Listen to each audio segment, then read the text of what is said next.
So it doesn't matter where you are in your fitness journey, you're gonna have these feelings. You're gonna have these feelings of not being enough. You're gonna hate your body. You're gonna have body dysmorphia. You're gonna be changing so much that your brain's not gonna know how to see your body correctly. Body dysmorphia is a real thing, man. I know because I came from 5% body fat. 180, 5'11". I was really good shape back before I got married and before I kind of let life get in the way of my, I just started making excuses.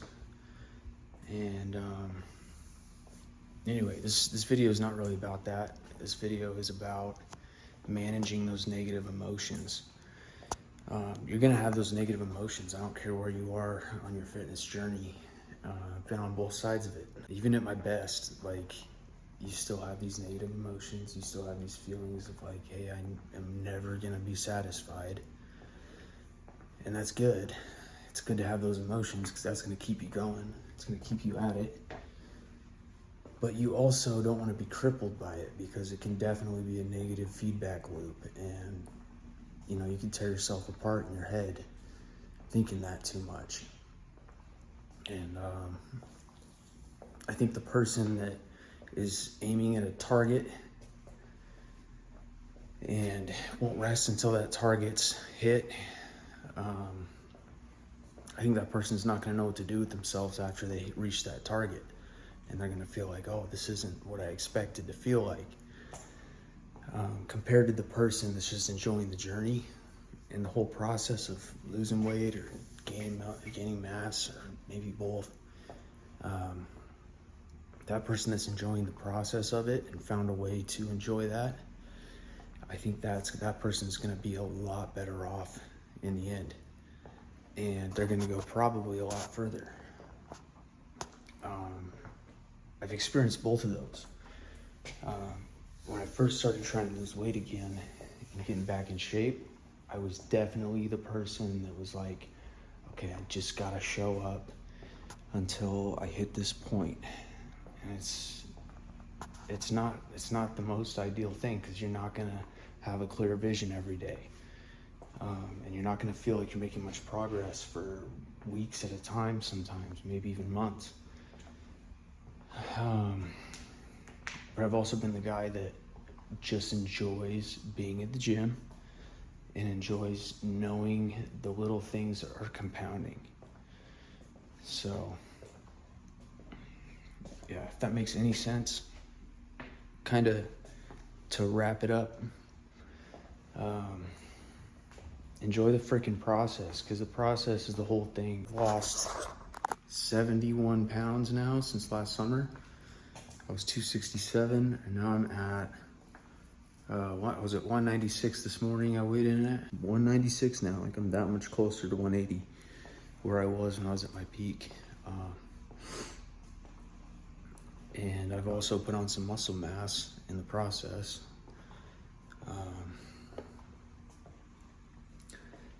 So yeah, it feels good, but if I'm not enjoying the process, I won't show up. That's just how I am. I've got ADD. I've got all these things in my head that I want to do all the time. Like, there's just, like, I have to enjoy the gym.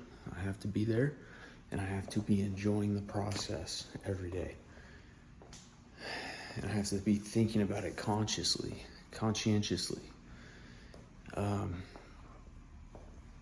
The main thing is just managing those emotions and those thoughts of like, I'm not enough, or I'm never gonna be good enough. And it's just all in your head.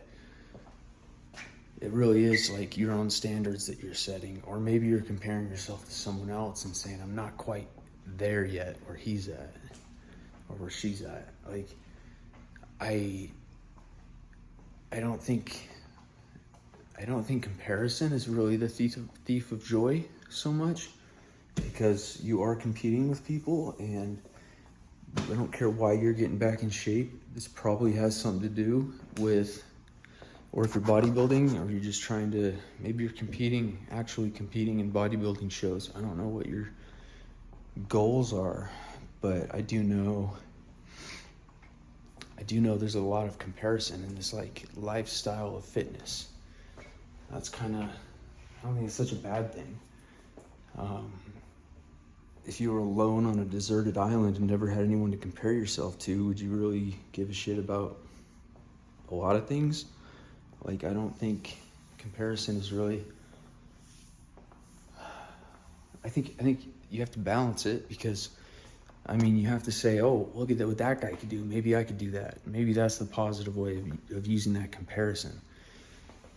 But yeah, constantly feeling like you're not enough and you're not adding up to what everyone else is doing, I don't think that's real. Manage those negative emotions.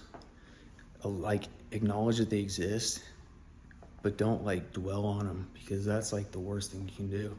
If it's keeping you from going to the gym and keeping you from like finishing your exercises and like whatever, like don't dwell on it.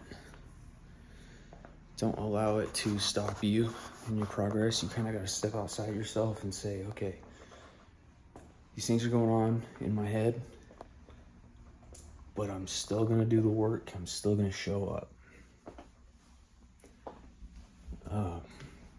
And, you know, just try to move past it. Try to move past it. If it's holding you back, try to just let it go, you know? Life is a lot more enjoyable when you're not overthinking and you're not dwelling on, you know, like what could go wrong. Like, obviously you gotta be a critical thinker in a lot of ways in life. Like, you've got to plan for the worst, but you can expect the best, I guess. I don't know. This whole video is kind of coming about in my head. I thought to make it because I've had a really hard time this last month. Until I've been sitting for like 2.5 months at 200 pounds, and I've had all these thoughts like, I'm never gonna get past 200 pounds. I'm just gonna end up quitting eventually, and I'll probably gain some weight back, and I'll probably just sit there for the rest of my life. Like, I'm 29. I have like my peak metabolism and everything is gone. You know, it's behind me. I mean, realistically, it's only come down so much since I was 24, 23. But I don't know. You kind of got to step back and be like, okay, I'm only 29. I've got a good 10 years to like really be solid in the gym. And then my 40s are going to be just maintenance, really. So, yeah, I broke past that 200 this last week. I'm at 196. And I've actually been like not even that strict on my diet, but I have just been eating less calories, and I've been making sure I do more cardio. Not intense cardio, but like hiking, like 4 miles a day sometimes. And out in the freaking 110-degree heat, it's freaking beating me up. So I'm definitely losing some weight because of that. But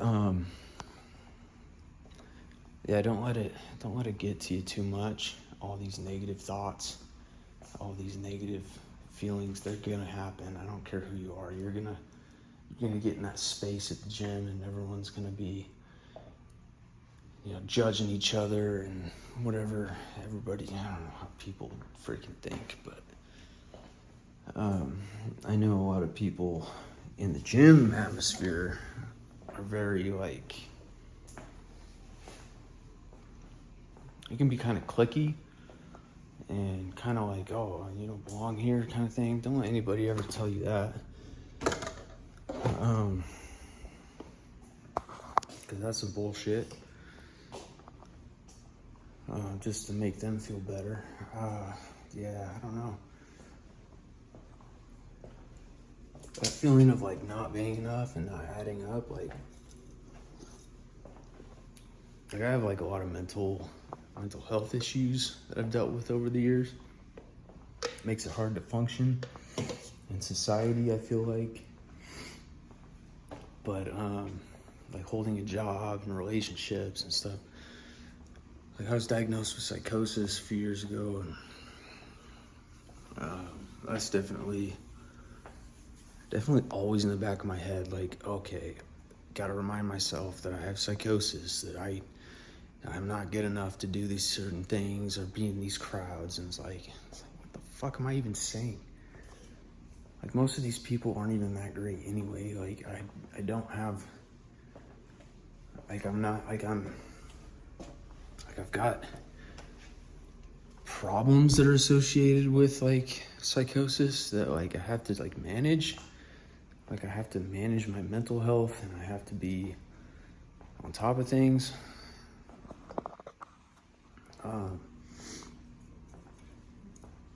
But that doesn't make me any less of a person. Like, I'm still human.